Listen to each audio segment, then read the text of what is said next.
سيئات أعمالنا من يهده الله فلا مضل له ومن يضلله فلا هادي له وأشهد أن لا إله إلا الله وحده لا شريك له وأشهد أن محمدا عبده ورسوله أما بعد فإن خير الحديث كتاب الله وخير الهدي هدي محمد صلى الله تعالى عليه وسلم وشر الأمور محدثاتها وكل محدثة بدعة وكل بدعة ضلالة وكل ضلالة في النار.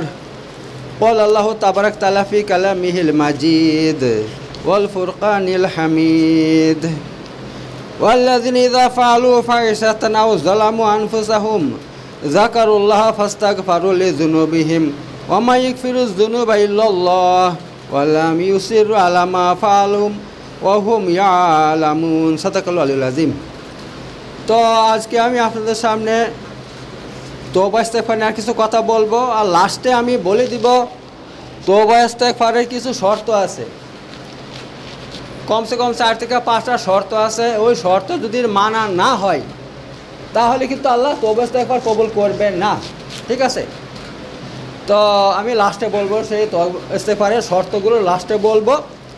তো আমি প্রথমে আপনাদের সামনে বলে দিব যে দেখেন, আল্লাহ তাআলা এতই দয়ালু আর এতই ক্ষমাকারী যে বান্দার ছোট ছোট নেকির কারণে মানুষকে ক্ষমা করে দেয়। যদি বান্দা ছোট ছোট নেকি করে আল্লাহ তাআলা তাতেই মানুষকে মাফ করে দেয়। তো এই নিয়ে বুখারী এবং মুসলিমের মধ্যে অসংখ্য হাদিস এসেছে। তার মধ্যে একটা হাদিস হচ্ছে এই হাদিসটাকে বর্ণনা করছেন হযরত আবু হুরায়রা বর্ণনা করছেন যে আল্লাহ নবী সাল্লাল্লাহু আলাইহি ওয়াসাল্লাম বলছেন, কি বলছেন? বাইনামা রাজুল ইয়ামশি বিতরিকিন ওয়াজাদা গুসনা শাওকিন আলা তরিক ফাখাররাহু ফাশাকারাহু লাহু ফাগাফারা লাহু।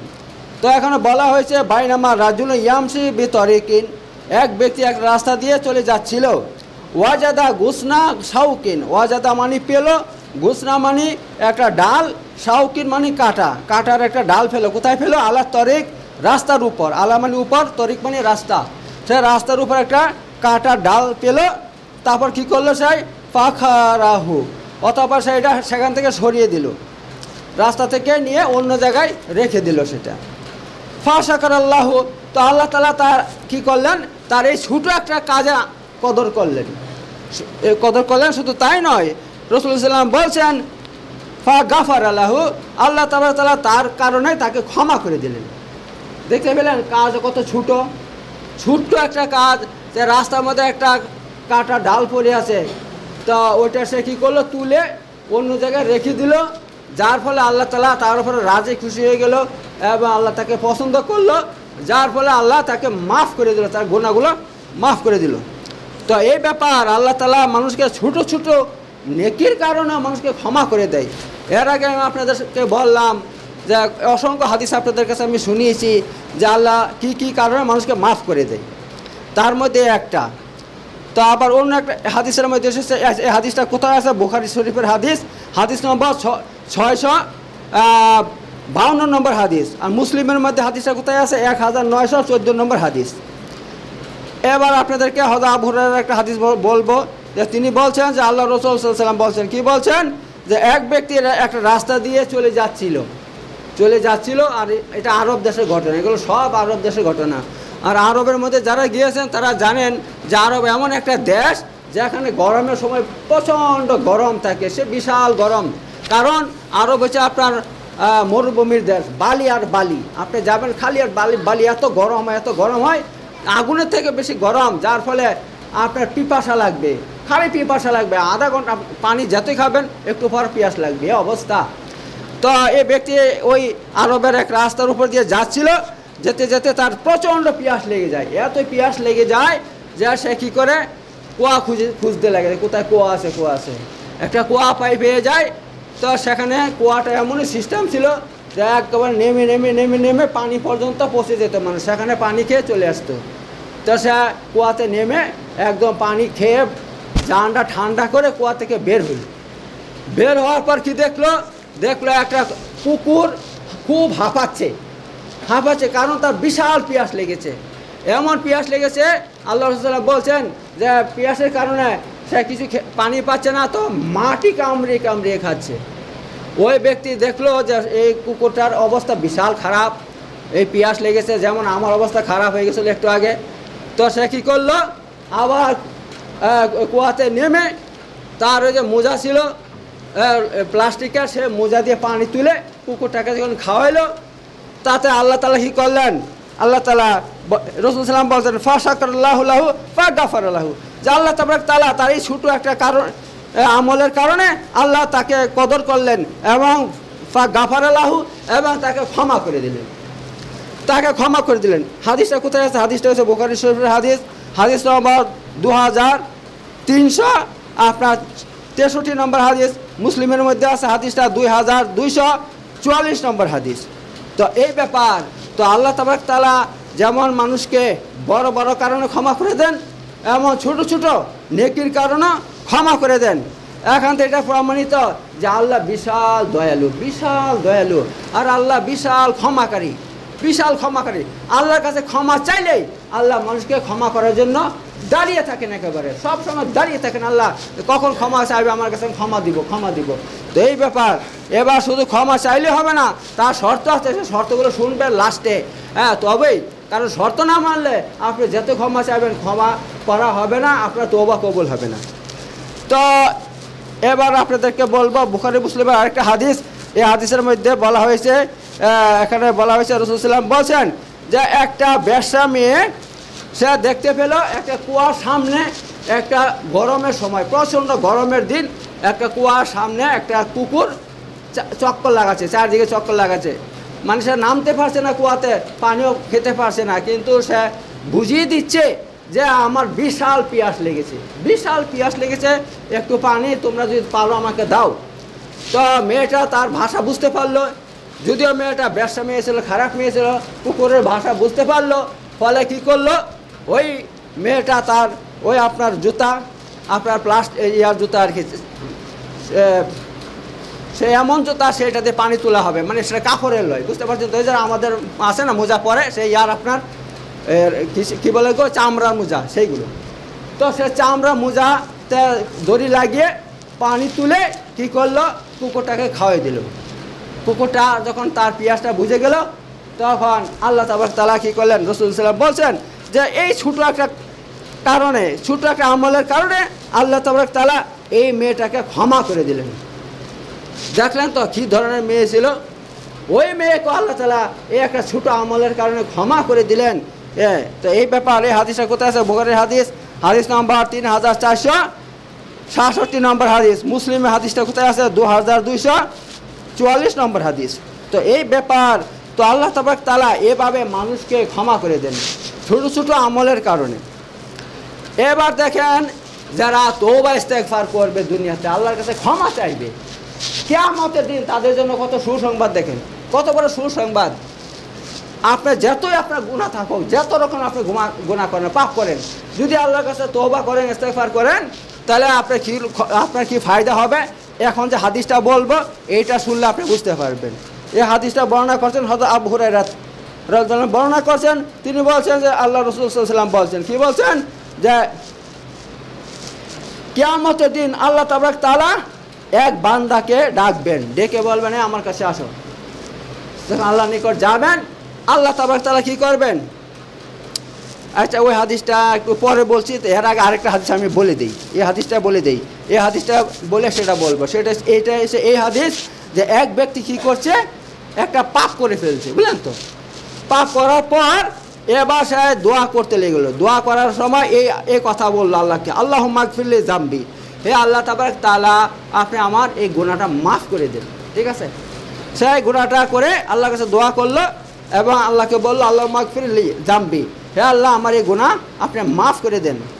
এবার আল্লাহ রাসূলুল্লাহ সাল্লাল্লাহু আলাইহি ওয়াসাল্লাম কী বলছেন? তখন আল্লাহ তাআলা বললেন, আল্লাহ বললেন আযনাবা আবদি যামবান, আমার বান্দা একটা গুনাহ করেছে, ফালিমা আন্না লাহু রাব্বান, এবং সে জানে যে তার একটা রব আছে, তার একটা আল্লাহ আছে, যিনি ইয়াগফিরুয যামবা, যিনি গুনাহকে ক্ষমা করেন, ওয়ায়াখুযা বিযামবি, অথবা গুনার কারণে মানুষকে গ্রেফতার করেন।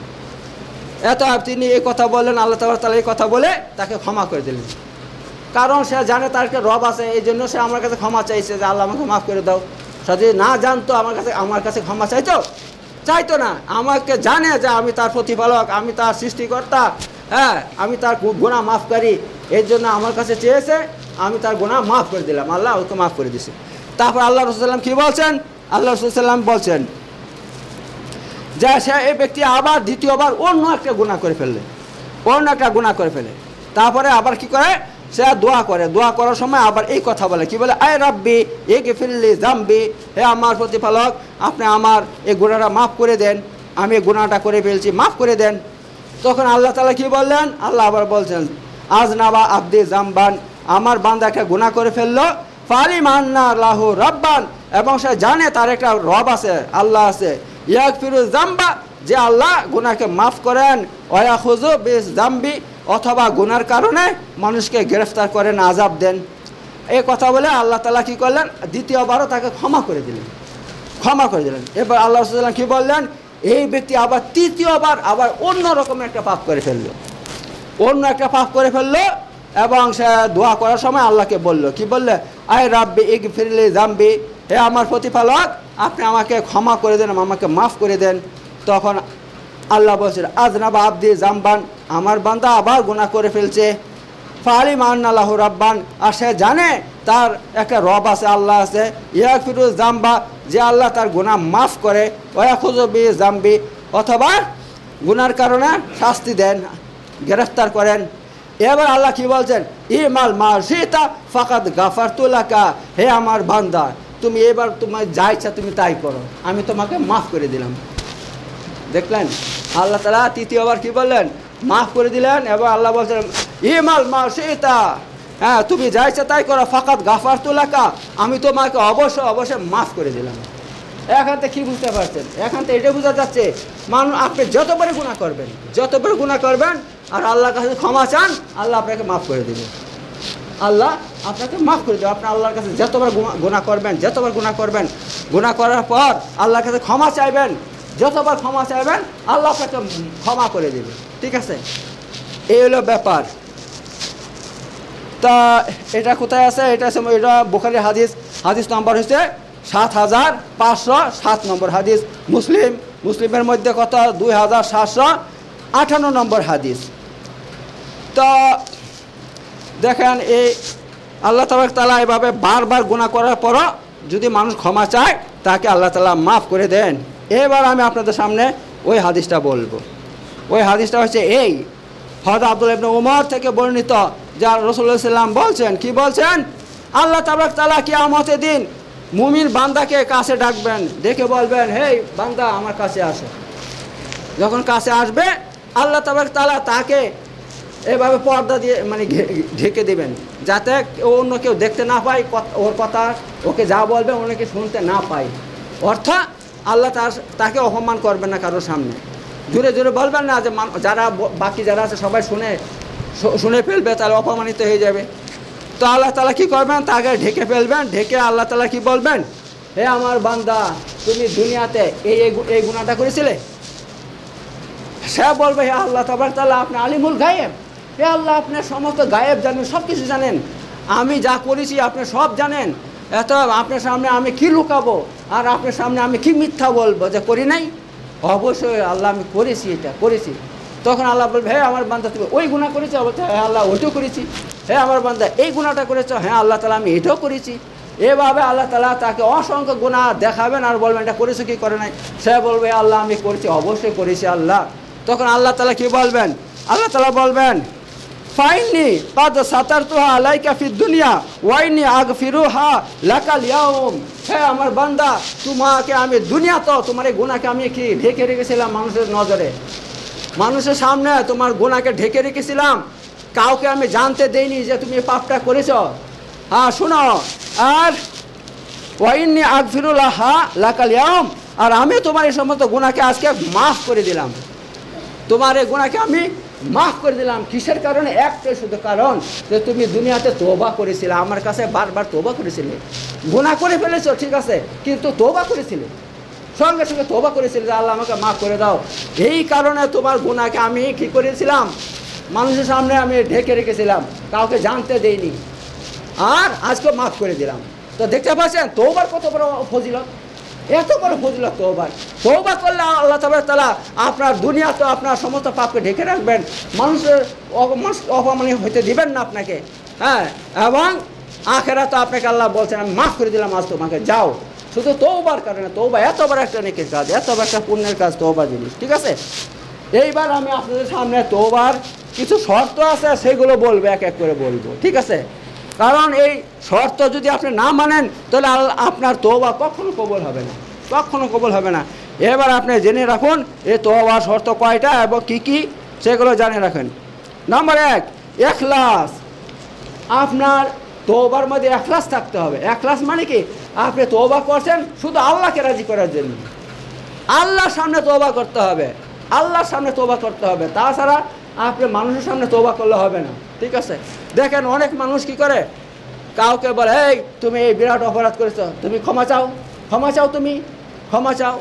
এবার সে যদি বলে ঠিক আছে আপনি আমাকে ক্ষমা করে দেন, ক্ষমা করে দেন, সে যা তোমাকে ক্ষমা করে দিলাম, ভাই এটা হচ্ছে মিথ্যা তওবা হয়ে গেল। মানুষ কি ক্ষমা করবে আপনাকে? আপনার মানুষের কাছে ক্ষমা চেয়েছেন, ঠিক আছে, ভালো কথা, তার সঙ্গে সঙ্গে আপনাকে আল্লাহর কাছে তো ক্ষমা চাইতে হবে। কারণ আপনি যেটা রকমের পাপ করেন সমস্ত পাপের জন্য দায়বদ্ধ আপনি আল্লাহর কাছে, মানুষের কাছে না। মানুষের কাছে থাকতে পারেন, সেটা আমি বলবো না যে মানুষের কাছে নাই, কিন্তু 1 নম্বর দায়বদ্ধ আপনি আল্লাহর কাছে। আপনি যে কোনো পাপ করবেন, ছোট বড়, হ্যাঁ, জানা অজানা, রাতের অন্ধকারে দিনের আলোতে যে কোনো কাজ করবে, চাই যেই কোনো পাপ করবেন, সে তার জন্য আল্লাহর কাছে আপনি দায়ী হয়ে গেলেন। আল্লাহর ফেরেশতারা আপনার পাপকে লিখে রেখে দিয়েছে, সেটা কখনো মুছবে না। অতএব আল্লাহর কাছে তওবা করবেন, আল্লাহ যদি মাফ করে দেয় সেটা অটোমেটিক আমলনামা থেকে ডিলিট হয়ে যাবে, মুছে যাবে সেটা, ঠিক আছে। অতএব খাঁটি তওবা হচ্ছে ইখলাসের সাথে তওবা করা, আল্লাহকে রাজি করার জন্য তওবা করা, আল্লাহর কাছে তওবা করতে হবে, আল্লাহর কাছে তওবা করতে হবে। শুধু এটা দেখেন, এটা সমস্ত আমলের এটা হচ্ছে সার পদার্থ। আপনি যে কোনো আমল করবেন সে আমলের মধ্যে আপনার ইখলাস থাকতে হবে। যদি ইখলাস না থাকে তাহলে সে আমলটা কখনোই আপনার কবুল হবে না, আল্লাহর কাছে কবুল হবে না। আপনি নামাজ পড়তে চলে আসেন বা রোজা রাখছেন, আপনার ইখলাস না, আপনার ইখলাস মানে কি নিয়ত, আল্লাহর, যদি আমি আমলটা করছি আল্লাহকে রাজি করার জন্য, আল্লাহকে রাজি করার জন্য এই কাজটা আমি করছি, আমলটা করছি, এইটাকে বলে ইখলাস। যদি আপনার এই ইখলাসটা না থাকে তাহলে কিন্তু আল্লাহর কাছে কবুল হবে না। প্রতিটা আমলের মধ্যে দুটো জিনিস থাকে, একটা হচ্ছে ইখলাস, একটা হচ্ছে সুন্নত, ঠিক আছে। অর্থাৎ আমি আমলটা করবো আল্লাহকে রাজি করার জন্য, আর 2 নম্বর এই আমলটা আমি করবো রাসূল সাল্লাল্লাহু তরিকা মোতাবেক। আমি দেখবো আল্লাহ নবী সাল্লাল্লাহু আলাইহি ওয়াসাল্লাম আমলটা কীভাবে করেছেন, আমাকে সেইভাবে করতে হবে। আমি নামাজ পড়ছি, এই নামাজ আল্লাহ নবী সাল্লাম কীভাবে পড়ছেন আমাকে সেইভাবে পড়তে হবে, না কোনো মাযহাবের অনুকরণ করে পড়বো না। মাযহাব ইসলামের মধ্যে ফরজ নাই, ফরজ একমাত্র আতিউল্লাহ আতিউর রাসূল, দুইটা জিনিস একমাত্র, আল্লাহর অনুসরণ, রসুলের অনুসরণ। এই দুইটা যদি আপনার আমলে না থাকে সে আমলটা কখনো গ্রহণযোগ্য হবে না। তেমনইভাবে আপনি তওবা করলেও তওবার মধ্যে আপনার কি ইখলাস থাকতে হবে, যে আমি এই তওবা করতেছি একমাত্র আল্লাহকে রাজি করার জন্য, আল্লাহকে রাজি করার জন্য আমি তওবা করতেছি। এত আপনাকে আল্লাহকে রাজি করার জন্য তওবা করতে হবে, হ্যাঁ, অন্য দুনিয়ার কোনো উদ্দেশ্য থাকলে হবে না। হ্যাঁ, যে আমি তওবাটা করছি, সবার সামনে ক্ষমা চেয়েছি, যদি ক্ষমা চাই তাহলে কী হবে, আমার চাকরি বেঁচে যাবে। আহা, তুমি আল্লাহর কাছে ক্ষমা চাচ্ছ না, আল্লাহর কাছে ছুটে হচ্ছে না, মানুষের কাছে ছুটে হচ্ছে, তাহলে হবে না। একমাত্র আল্লাহর কাছে ছুটে হতে হবে, মানুষের কাছে ছুটে হতে হবে, আল্লাহর কাছে আপনাকে ছুটে হতে হবে, দুজনের কাছেই। তবে আল্লাহর কাছে, আল্লাহর কাছে 1 নম্বর, ঠিক আছে। কারণ রাসূল সাল্লাল্লাহু নিকট এক ব্যক্তি এসে বলছে, হে আল্লাহ রাসূল সাল্লাম, আমি যদি জেহাদ করি আল্লাহকে রাজি করার জন্য, আল্লাহকে রাজি করার জন্য, আর তার সঙ্গে এইটা নিয়ত করি যে মানুষ আমাকে বলো বাহবা, আমাকে মানুষ আমাকে দেখ, বাহবা দেখো সে জেহাদ করতে গেছে কত, তাহলে আমার জেহাদটা হবে কি হবে না? বলছে তোমার কিচ্ছু কবুল হবে না, কিচ্ছু কবুল হবে না। তোমার যে ইখলাসের সঙ্গে তুমি যদি এই নিয়ত করো যে মানুষ আমাকে বাহবা দেখ, মানে আল্লাহর ইখলাসের সঙ্গে অন্য কোনো যোগ করলেই সে আমলটা বরবাদ হয়ে যাবে ভাই।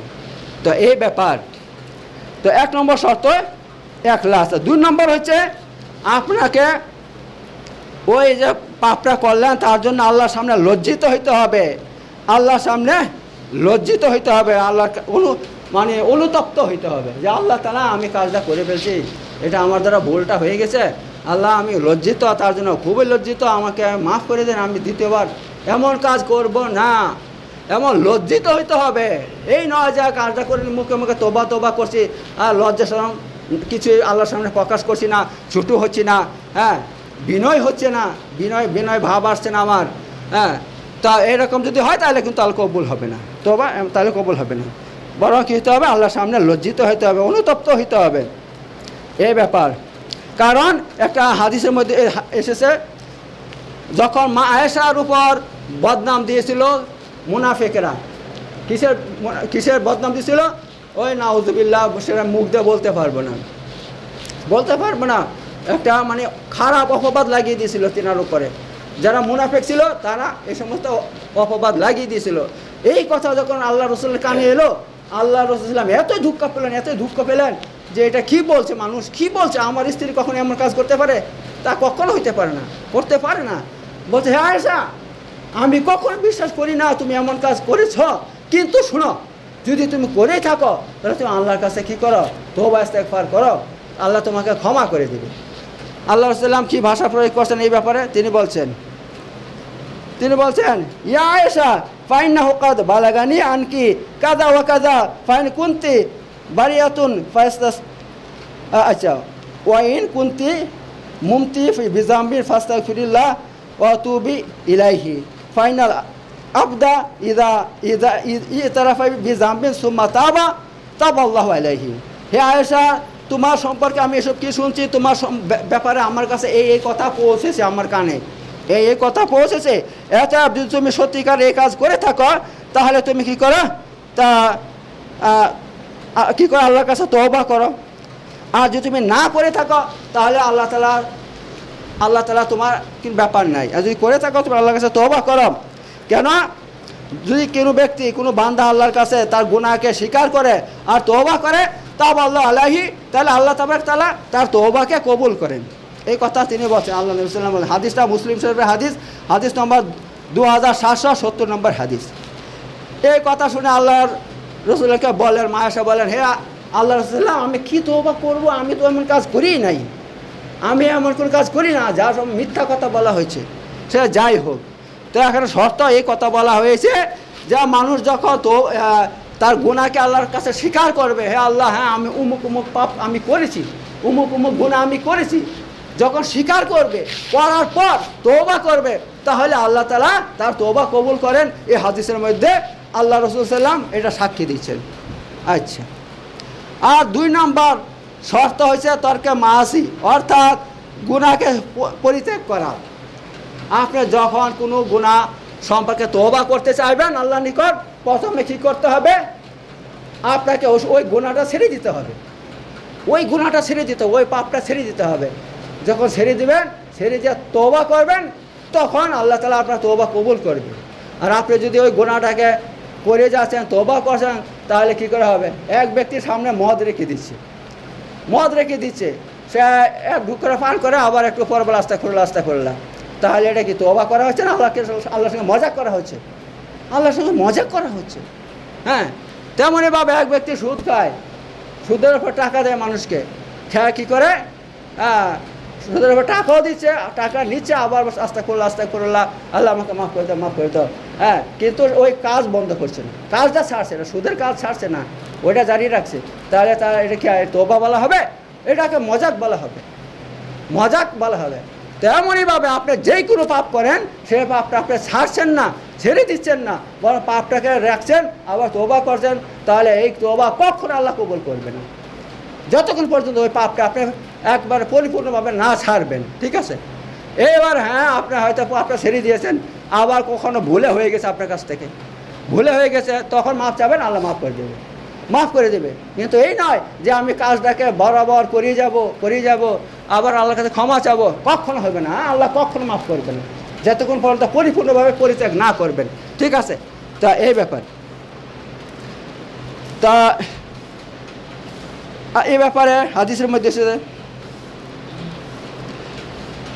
ইবনে আব্বাস থেকে বর্ণিত, তিনি বলছেন, আল্লাহ রাসূল সাল্লাল্লাহু আলাইহি ওয়াসাল্লাম বলছেন, কি বলছেন, আল মুস্তাগফির মিনা যামবি ওয়া হুম মুকিমুন আলাইহি কাল মুস্তাজি বি রাব্বিহি।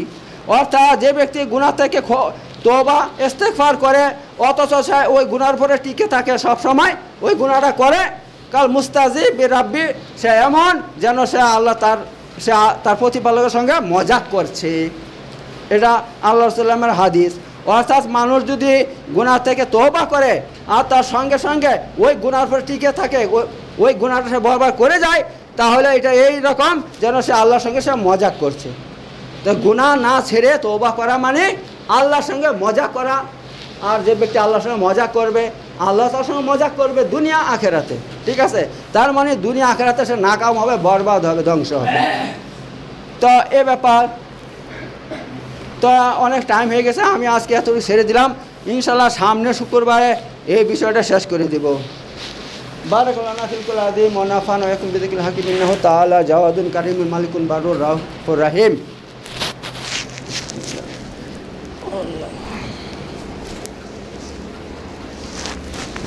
وآخر دعوانا أن الحمد لله رب العالمين إن الله يأمر بالعدل والإحسان وإيتاء ذي القربى وينهى عن الفحشاء والمنكر والبغي يعظكم لعلكم تذكرون واذكروا العظيم يذكركم واشكروا على نعمه وذكر أكبر والله يعلم ما تصنعون صدق الله العلي العظيم.